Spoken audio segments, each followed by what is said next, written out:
오늘 우리에게 주신 하나님의 말씀을 봉독합니다. 요한복음 20장 30절, 31절 두 구절 말씀입니다. 예수께서 제자들 앞에서 이 책에 기록되지 아니한 다른 표적도 많이 행하셨으나 오직 이것을 기록하면 너희로 예수께서 하나님의 아들 그리스도이심을 믿게 하려 함이요 또 너희로 믿고 그 이름을 힘입어 생명을 얻게 하려 함이니라.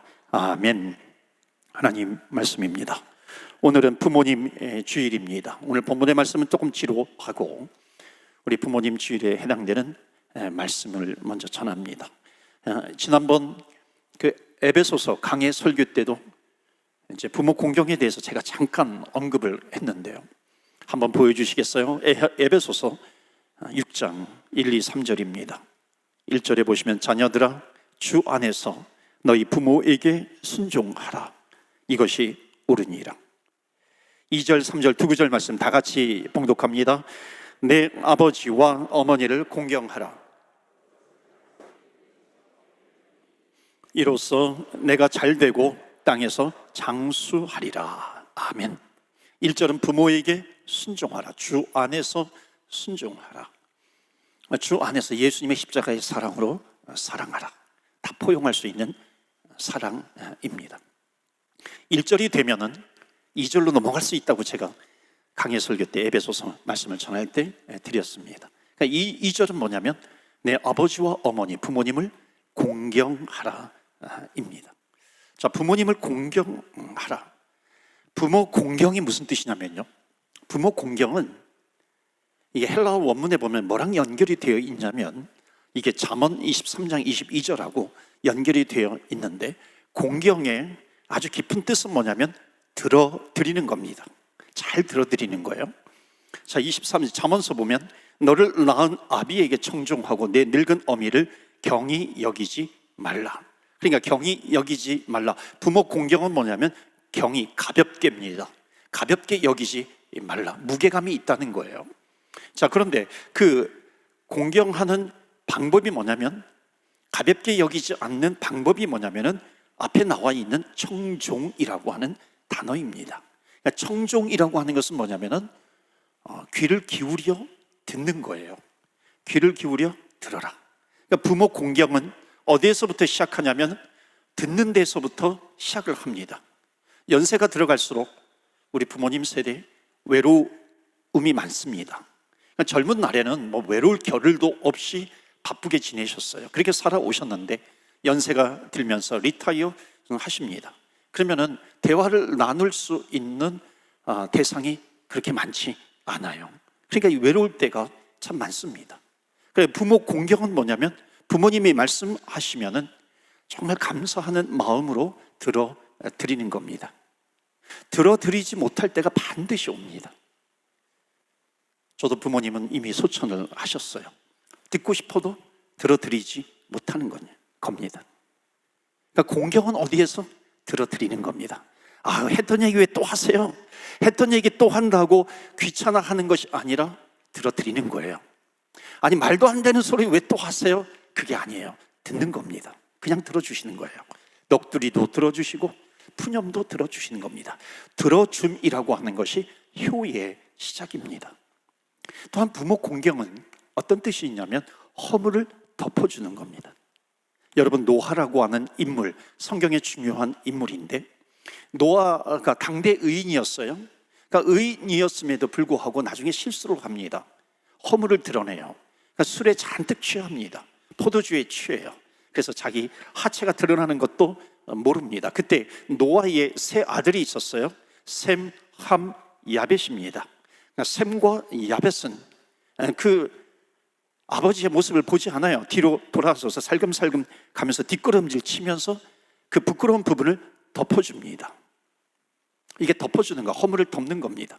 야벳은 어떻게 합니까? 막 떠버립니다. 우리 아빠 이런 분이라고, 이런 분이라고 막 들추어내는 거죠. 그러니까 우리 부모님도 사람인지라 실수할 때가 있고 허물이 있고 약점이 있습니다. 나에게도 허물이 있고 약점이 있는 것처럼 부모님에게도 허물이 있고 약점이 있어요. 그 인생 가운데 만약 내 인생을 지우고 싶은 그런 지우개가 있다면 지우고 싶은 그런 슬픈 부분이 반드시 있습니다. 그러니까 우리 자녀들은 그럼에도 불구하고 부모님의 허물을 무시하거나 가볍게 여기거나 그런 것이 아니라 허물, 약점, 이것을 덮어드리는 겁니다. 자녀가 덮어드리지 못하면 누가 덮을 수 있을까요? 그래서 본회퍼, 여러분이 잘 아는 목사님, 본회퍼 목사님, 신학자이기도 하죠. 뭐라고 얘기했냐면 부모님을 공경하지 않는 자는 하나님을 모르는 자다. 그러니까 하나님을 제대로 알지 못한다는 겁니다. 그러니까 부모를 공경하지 못한다는 거죠. 이어서 에베소서 6장의 말씀을 부모를 공경하는 자의 블레싱, 축복이 나옵니다. 3절에 너희 부모를 공경하라. 그러면 3절에 너가 잘 된다, 복을 누린다는 것이죠. 그리고 이 땅에서 장수함을 누리리라, 장수하리라. 그러니까 부모 공경하는 사람에 대해서는 하나님께서 두 가지를 약속하셨습니다. 땅에서 잘 된다, 장수하리라 하는 거죠. 그래서 질문을 드려볼게요. 이 복을 누가 받습니까? 내가 부모를 공경하면 공경을 받는 부모가 이 복을 받습니까? 아니면 공경하는 자녀가 이 복을 받습니까? 만약에 내가 공경을 하면 공경을 받는 부모님이 이 복을 받는다면 성경은 다르게 쓰여졌겠죠. 성경은 너의 부모를 공경하라. 그러면 너의 부모가 잘 되고 이 땅에서 장수하리라. 그런데 성경은 그렇게 말하지 않아요. 성경은 뭐라고 말하냐면 내 부모를 공경하라. 그러면 너가 이 땅에서 잘 되고 이 땅에서 장수하리라 약속하는 겁니다.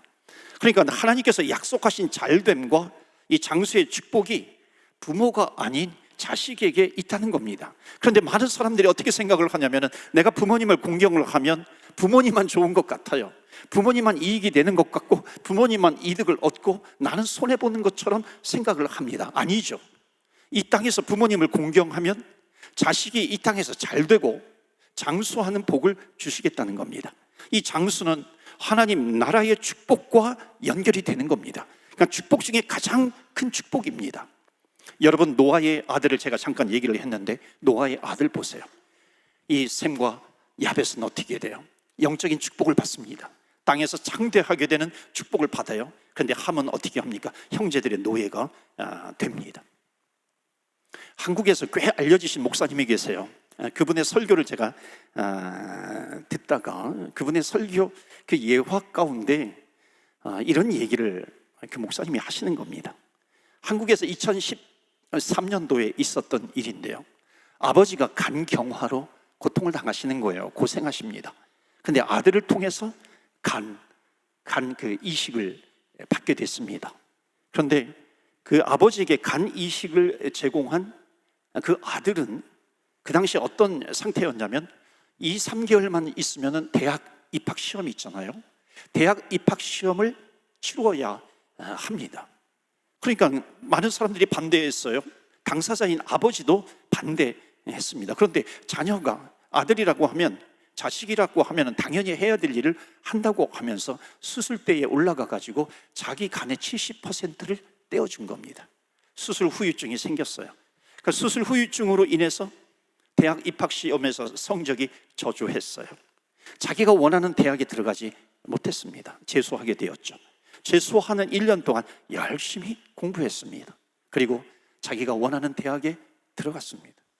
뿐만 아니라 그 자기 아버지에게 간을 이식해 주었다라고 하는 그 소문이 나가지고 그 대학교의 총동문회에서 4년 동안 무료로 공부할 수 있도록 장학금을 수여한 겁니다. 그러니까는 아버지의 생명도 살리게 되었죠. 자기가 원하는 대학도 가게 되었죠. 놀랍게도 4년 동안 내내 프리로 다닐 수 있는 장학금을 받게 되었다는 겁니다. 그렇습니다, 여러분. 어찌 보면 미미한 그런 예화일 수도 있어요. 그런데 우리가 부모님을 공경하게 되면은 이 땅에서 손해당할 것 같지만, 손해가 될 것처럼 보이지만은 우리 하나님께서는 부모님을 공경하는 사람을 절대로 내버려 두지 않으신다는 겁니다. 부모님을 공경하는 사람은 하나님께서 반드시 하나님의 축복을 누리게 해 주신다는 겁니다. 사랑하는 성도 여러분, 부모님에게 감사의 인사를 드리세요. 고마움의 인사를 드리세요. 고마움의 문자도 보내세요. 그런데 요즘 문자로 많이 하잖아요. 근데 문자를 보내실 때 조심해서 하셔야 됩니다. 어머니 오래오래 사세요. 한 며느리가 시어머니에게 어머니 정말 오래오래 사세요. 그런데 사세요의 시옷 발음을 시옷을 리운으로 바꾼 겁니다. 어머니 정말 오래오래 사시네요. 오래오래 사네요. 이렇게 된 겁니다. 어머니 정말 오래 사네요. 그러니까 시어머니가 뭐라 그러냐면 얘야 그러면서 내가 너보다 오래 살 거야. 나는 너보다 오래 살 거야. 그런 답이 왔다고 그래요. 여러분 문자 보내실 때 조심하셔야 돼요. 문자 보내지 말고 전화하세요. 전화로 안부를 묻고 감사의 표시를 하시기를 바랍니다. 미루지 마시고요. 어머니에게 드릴 수 있는 최고의 선물이 무엇일까? 어떤 사람은 그러죠. 뭐니 해도 현금, 캐시가 최고야 그렇게 얘기합니다. 여러분 소금보다도 중요한 게 황금이래요. 황금보다 중요한 것이 현금이래요. 그런데 여러분 아세요? 현금보다 중요한 것이 지금이라고 하는 겁니다. 현금보다 중요한 것이 지금 하시는 겁니다. 지금 드리는 거예요. 그런데 가장 귀한 선물 중에 선물이 뭐냐면 부모님에게 예수님을 소개하는 겁니다. 여러분 천국 가실 겁니다. 우리는 천국 갈 거예요. 그런데 우리만 천국 가나요? 그러면 안 되죠. 우리 부모님도 같이 모시면서 천국을 갈 수 있어야 하는 겁니다. 그 천국의 길, 생명의 길입니다. 그 생명의 길을 같이 가는 거죠. 그래서 그 생명의 길을 같이 가기 위해서는 성경에 있는 생명의 말씀을 전해야 하는 거죠.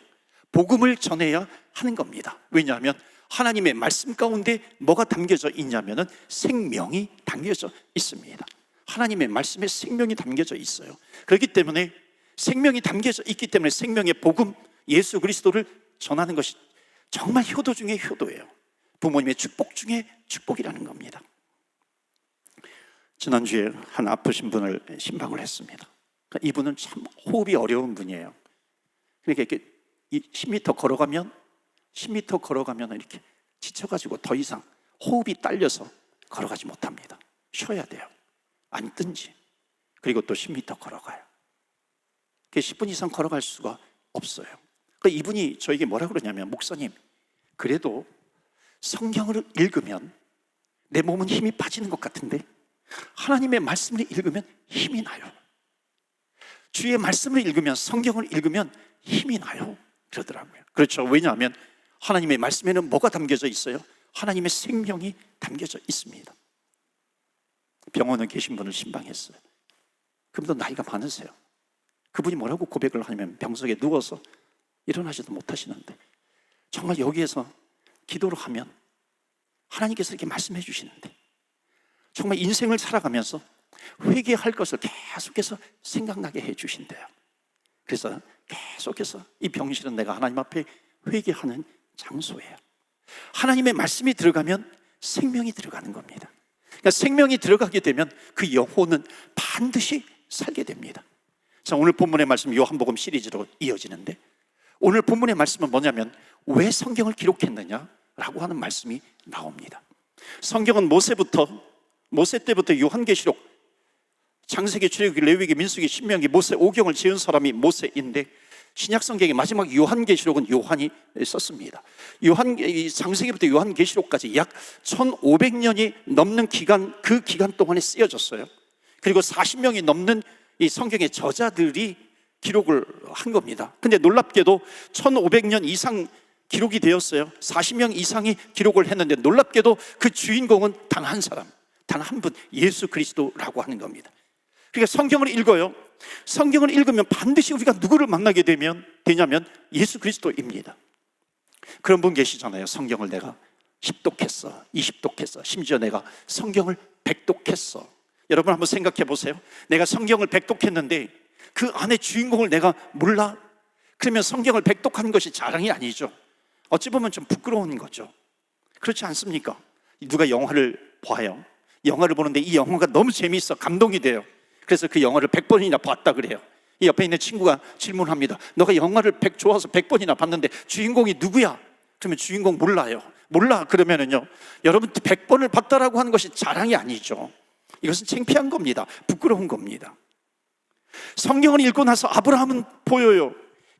다윗은 기억이 납니다. 모세도 기억이 나요. 그런데 예수 그리스도가 기억이 나지 않아요? 예수 그리스도를 보지 못했어요. 똑같은 얘기입니다. 그러니까 우리가 성경을 읽으면서 발견해야 될 분이 누구냐면 예수 그리스도입니다. 다른 것은 몰라도 성경이 하나님의 말씀인 이유가 있어요. 요한복음이 이제 마지막으로 가면서 생명의 말씀들이 전해지는데 1500년 동안 40명의 저자가 기록을 했다 그랬잖아요.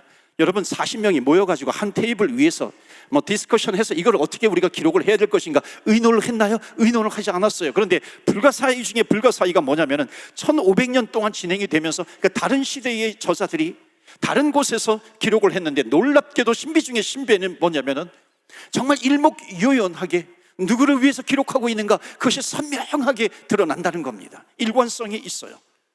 또 점진성이 뭡니까? 점점 좁혀지는 거죠.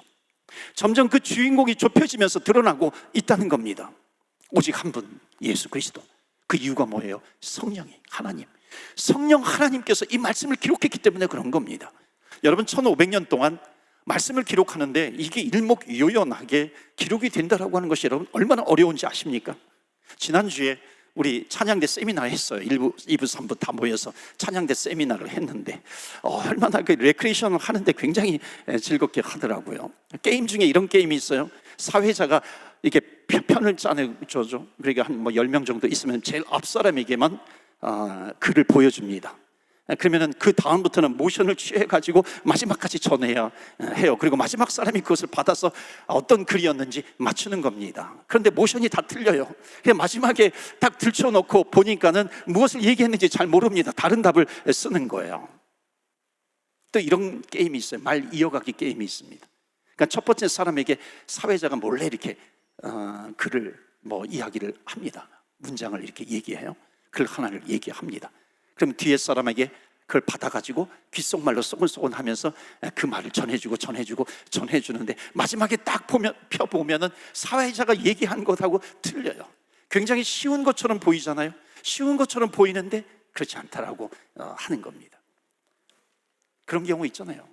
처음에 사회자가 부짓갱이 그러는데 마지막 사람은 뭐라고 얘기하냐면 무말랭이 이렇게 얘기하는 겁니다. 앞에 전해주는 거하고 마지막에 들은 거하고 틀린 거예요. 그렇게 짧은 시간에 10명밖에 없음에도 불구하고 말이 다 달라요. 그런데 1500년 동안 40명의 작가가 그것을 기록을 했는데 40명의 말이 똑같아요. 이건 기적 중에 기적이죠.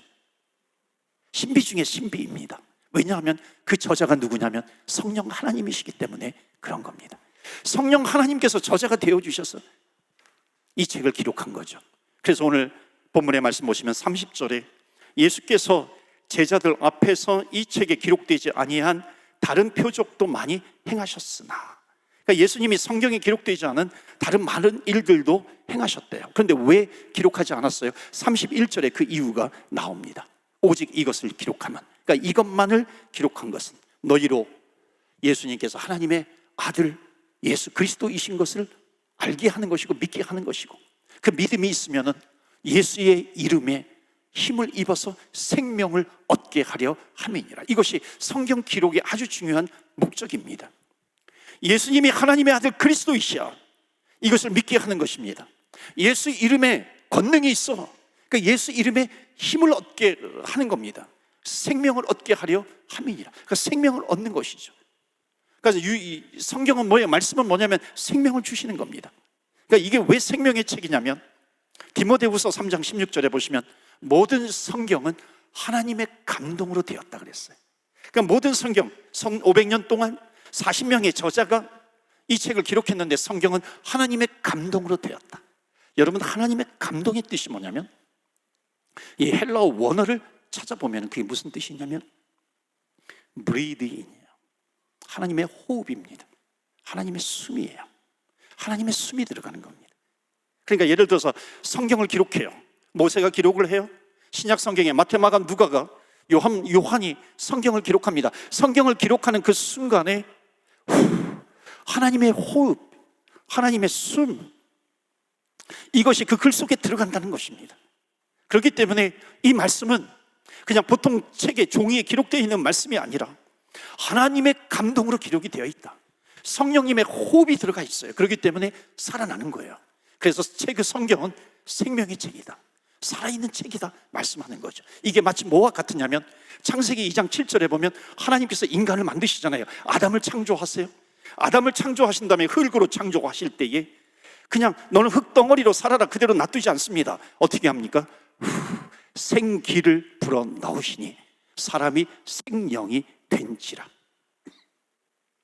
사람이 생명이 되었다 그래요. 그러니까 이것은 생명이 됐기 때문에 하나님의 호흡이 들어갔다. 성경 말씀도 마찬가지이죠. 하나님의 호흡이 들어가요. 이게 하나님의 감동으로 기록이 되어 있다는 겁니다. 그렇기 때문에 일반 책들과 다릅니다. 도서관에 있는 책들과 다른 거죠.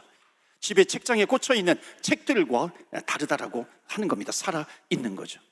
이것을 정확하게 표현한 사람이 누구냐면 히브리서의 기자입니다. 히브리서의 기자가 히브리서 4장 12절에 뭐라고 말씀합니까? 하나님의 말씀은 살아있다. 하나님의 말씀은 살아있고 활력이 있어요. 좌우의 날선 어떤 검보다도 예리하다는 겁니다. 그래서 우리의 인간에게는 영과 혼과 몸이 있는데 우리 인간의 혼과 영과 관절과 골수를 찔러 쪼개기까지 한다는 겁니다. 하나님의 말씀이 나에게 들어오면은 내 영은, 죽어있는 영, 하나님을 알지 못하는 영, 죄 가운데 있는 내 영이 하나님의 호흡이 후 하고 들어오게 되니까 내 영이 살아난다는 겁니다. 죽을 수밖에 없는 내 영이 살아나는 것이죠. 뿐만 아니라 혼이라고 하는 것은 내 마음 생각입니다. 내 병든 생각이 있어요. 내 상처받은 생각들이 있어요. 그런데 하나님의 호흡이, 성령님의 감동이 들어오게 되면은 그 병든 생각이 물러가게 된다는 것이죠. 관절과 골수를 찔러 쪼개기까지 한다. 우리가 인생을 살아갈 때 얼마나 많은 문제들이 있습니까? 그런 많은 문제들 속에 있다 할지라도 하나님의 호흡이 들어오면 우리는 살게 된다는 것을 말씀하고 있습니다. 여러분 그렇지 않습니까? 물에 빠진 사람이 있어요. 물에 빠진 사람을 처음 이렇게 끌어내면은 제일 처음 뭐 합니까? 인공호흡을 하잖아요. 인공호흡을 하면은 중간에 또 쇼크 먹어서 호흡이 멈추면 인공호흡을 합니다. 인공호흡이 뭐예요? 여러분의 숨이 그 사람에게 후 하고 들어갑니다. 그러니까 숨이 들어가면은 죽어가는 사람들이 살아나는 것이죠. 그러니까 마찬가지입니다. 하나님의 말씀을 기록할 때에 그 하나님의 말씀이 후 하고 그 성경 안에 하나님의 생명이 들어가는 것이고, 그리고 이 시대에 그 말씀을 읽으면 그 기록을 할 때 성령의 감동으로 기록이 되어 있기 때문에 하나님의 호흡이 들어갔고, 우리가 이 시대에도 하나님의 말씀을 읽으면 똑같이 하나님의 호흡이 나에게 들어오게 된다라고 하는 것, 여러분 믿으시기를 축원합니다. 아멘. 하나님의 호흡이 들어가게 되면 살아나는 거죠. 내 호흡으로는 딸려요. 내 호흡으로는 살아나기가 어려워. 그런데 하나님의 호흡이 들어오니까 사는 겁니다. 그래서 로마서 8장에도 보면은 죽은 자 가운데서 예수 그리스도를 살리신 하나님의 영이 나에게 들어오게 되면 죽을 나를 살리신다고 말씀합니다. 그러니까 성경이라고 하는 것은 성경 안에 인물들이 약 3만 명이 넘게 나온다는 겁니다. 3만 명이 넘게 나오는데 3만 명의 그 이야기들이 다 누구를 향하고 있냐면 믿음의 주요 온전케 하시는 예수 그리스도, 예수 그리스도를 향하고 있다는 겁니다. 그러니까 성경을 읽으면 읽을수록, 우리의 눈이 띄어지면 띄어질수록 누가 보이게 되냐면 예수 그리스도. 모세, 구약 성경의 모세 이야기를 읽어요. 예수님에 대한 단어가 나오지 않습니다. 그런데 영적인 눈이 뜨이게 되보면 모세의 이야기에서 예수님의 이야기를 발견하게 되는 것입니다. 모세가 놋뱀, 구리뱀을 창대 높은 곳에 답니다. 그리고 저 구리뱀을 보는 자, 나무에 달린 저 구리뱀을 보는 자는 살아나리라. 내 영적인 눈이 띄어지니까는 아하, 이것은 우리의 죄와 우리의 허물과 우리의 모든 연약함과 질병과 이것을 다 짊어지시고 십자가에서 저주를 당하신 예수 그리스도를 상징하는 거구나. 누구를 발견해요? 예수님을 발견하죠. 다윗의 이야기, 사울 왕이 그렇게 다윗을 죽이려고 해요. 그런데 다윗은 사울 왕에게 죽어도 정말 수십 번 죽었어야 되고, 들로 광야로 도망을 다니는데 거기에서 들짐승에게 죽어도 수십 번 물려 죽어야 하는데 왜 하나님께서 다윗을 살려주시지? 왜 하나님께서 이 위험에서 건져주시지? 아하, 알고 보니까 이 다윗의 후손 가운데서 메시아가 나와야 되는데, 바로 다윗의 후손 가운데 메시아가 오게 하기 위해서 하나님께서 이 다윗을 살려주셨구나. 그렇기 때문에 우리가 성경을 읽으면서 누구를 만나야 되냐면 예수 그리스도예요. 예수님을 만나야 할 줄로 믿습니다. 여러분, 나에게 손이 있어요. 이거는 저의 손입니다. 누가 내 손을 붙잡아요? 그 고용우를 잡은 거죠. 이 손이 고용우 거잖아요. 누가 내 다리를 붙잡아요? 고용우를 잡은 거죠. 누가 내 귀를 잡아당겨요? 고용우를 잡은 거죠. 마찬가지입니다. 내가 성경 어디를 읽는다 할지라도, 구약 성경을 읽는다 할지라도, 어디를 읽는다 할지라도 우리는 누구를 알게 되냐면, 누구를 만나게 되냐면 예수 그리스도를 만나게 되는 겁니다. 부모님들 중에 자녀들을 열심히 성경 읽히는 사람이 있어요. 뭐라고 답을 하냐면, 왜 성경을 읽히세요? 그러니까 성경을 읽으면 자녀가 똑똑해져요. 지혜가 생겨요. 맞는 말이에요. 틀린 말은 아닙니다. 그런데 그것은 덤으로 주시는 축복이죠. 그러니까 성경을 읽으면 우리는 누구를 만나야 되냐면 예수님을 만나. 예수님을 만나면 너가 사는 거야. 그러니까 자녀들에게 성경을 읽어요? 읽혀요? 왜 읽혀요? 본질이 뭐예요? 예수 그리스도. 예수님을 만나게 되면 너 인생 사는 거야. 어떤 사람은 영어 성경을 읽어요. 왜 영어 성경 읽으냐고 하니까, 영어 공부하기 제일 좋은 책이 성경책입니다. 맞아요. 틀린 얘기 아닙니다. 1500년 동안에 기록되어져 있는 내용들이 거기에 담겨져 있어요. 각종 문화가 거기에 담겨져 있어요. 좋은 것입니다. 그러나 이것도 덤으로 주시는 축복이에요. 덤으로 주시는 축복이라는 겁니다. 누구를 만나야 돼요? 예수 그리스도. 어떤 언어로 성경을 보든지 하나님을 만나게 되는 겁니다. 마지막 이 말씀을 하고 마칩니다. 여러분, 밴쿠버는 북태평양에서 아주 중요한 항구 도시입니다. 항구 도시는 뭐가 있냐면 라이트하우스 등대가 있어요. 여기에 유명한 항구 버라드 인렛, 거기에 스탠리 파크 북쪽에 등대가 있습니다. 포트 오브 밴쿠버. 이 포트 밴쿠버 이 항구는요, 그 중심에 있는 항구, 거기에 라이트하우스가 있는데 이것은 북태평양 중에서 가장 중요한 항구 도시로 알려져 있습니다. 또한 이 해스팅 포인트 라이트하우스도 있어요. 등대들이 많이 있습니다. 지금도요, 많은 유조선이나 상선, 화물선, 또는 무슨 관광하는 그런 선이라든지 배들이, 이런 것이 지금도 계속해서 오고 갑니다. 한번 이렇게 생각해 보시겠어요? 선장이 있는데 그 선장이 이 항구로 들어옵니다. 항구로 들어오는데 보니까 정확한 지도를 가지고 있지 않아요. 캄캄한 밤이에요. 폭풍우가 막 몰아칩니다. 그렇기 때문에 배 안에, 이 배가 바다 쪽에 있는데 가는 지도를 잘 모른다고 해가지고 그 바다, 그 해협에 그대로 거기에 놓고 있다면은 여러분 어떤 생각이 듭니까? 아무리 내가 갈 수 있는 지도가 없다 할지라도 뭐가 있냐면은 라이트하우스 등대가 있어요. 빛을 비추는 등대가 있습니다. 그러니까 빛을 비추는 그 등대를 향해서 가야 되는 것 아니겠어요? 오늘 성경은 이렇게 말씀합니다. 우리가 읽어야 될 성경이 있고, 우리 자녀들이 읽어야 될 말씀이 있고, 우리 부모님들에게 최고의 선물이 뭐냐면 하나님의 말씀을 읽도록 하는 겁니다. 주님을 만나는 거죠. 근데 이것을 기록한 것의 목적은 예수 그리스도가 예수님의 하나님의 아들 그리스도이심과 그 주님의, 예수님의 이름을 붙들고 있으면 생명, 그 힘을 얻어서 생명이 나에게 들어온다라고 하는 겁니다. 그러니까 성경 곳곳에 예수 그리스도에 대한 이야기가 있어요. 마치 그것이 등대처럼 캄캄한 밤이지만 정오에 비치는 햇빛처럼 그 생명이 나에게 들어오고 있는 겁니다. 그것을 따라가다 보면은 결국 우리는 어디로 가게 되냐면 영원한 천국, 영생의 길로 우리는 들어서게 된다는 것입니다. 누구를 만나면 예수 그리스도예요. 예수 그리스도를 만나게 되면 성경은 예수 그리스도를 누구라고 하냐면 처음과 나중에 알파와 오메가가요. 처음과 나중이라, 역사의 시작과 역사의 끝이 예수 그리스도입니다. 그렇기 때문에 우리가 살고 있는 이 세상은, 내가 살고 있는 그 인생은 처음과 나중이 되시는 예수 그리스도, 역사의 처음과 나중이 되시는 예수 그리스도 그 중간 사이에 살고 있는 겁니다. 그 인생을 살다가 우리는 캄캄한 어두움을 만날 수도 있습니다. 아픔을 당할 수도 있는 거죠.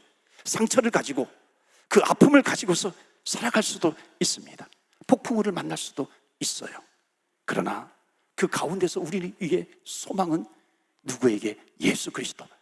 사랑하는 성도 여러분, 예수 그리스도가 우리의 소망이 되는 것을 믿으시기를 바랍니다.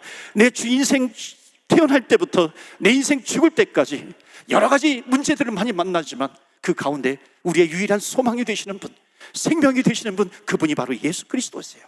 예수 그리스도를 붙들면 산다는 겁니다. 때로는 우리의 인생이 호흡이 짧아요. 호흡이 짧다라고 하는 것, 참 살아가기가 어려워 힘들어요. 그러나 오늘 성경은 말씀하죠. 하나님의 감동이에요. 성령님의 호흡, 하나님의 호흡이 내 인생 속에 들어오게 되면은 내 호흡은 짧지만 하나님의 호흡은 길어요. 주님과 함께 살아가는 겁니다. 그래서 소망은 누구에게? 예수 그리스도에게. 소망 대신 주님과 함께 걸어가시면서 오늘도 내일도 승리하시는 저와 여러분의 가정이요, 부모님이요, 자녀가 되시기를 주 예수 그리스도 이름으로 축원합니다. 아멘. 이 시간에 우리 세상으로 나아가기 전에 한번 기도하지 않겠습니까? 내 안에 소망이 되신 예수님, 알파와 오메가가 되신 예수님, 하나님 내 인생 마칠 때까지 내가 붙잡아야 될 소망이 되신 예수 그리스도, 하나님 그 주님을 붙잡기를 원합니다. 주님께서 나의 소망이 되심을 믿습니다. 내 호흡에 생명을 불어넣어 주시는 분이 주님이신 줄 믿습니다. 예수님만이 생명이고 예수님만이 능력입니다. 하나님, 예수 안에 소망이 있습니다. 눈을 열어서 주의 법에 기이한 것을 보게 하여 주시옵소서. 우리 가정을 지켜주시옵소서. 우리 부모님을 지켜주시옵시고 우리의 자녀들을 지켜주시옵소서. 얼마나 많은 마귀 사탄들이 오는 사자와 같이 우리 가정을 넘어뜨리려고 하는지 모릅니다. 하나님, 소망 되신 주님께 하나님 끝까지 의지하는 저희들 되게 하여 주옵소서. 우리 함께 합심해서 기도합니다.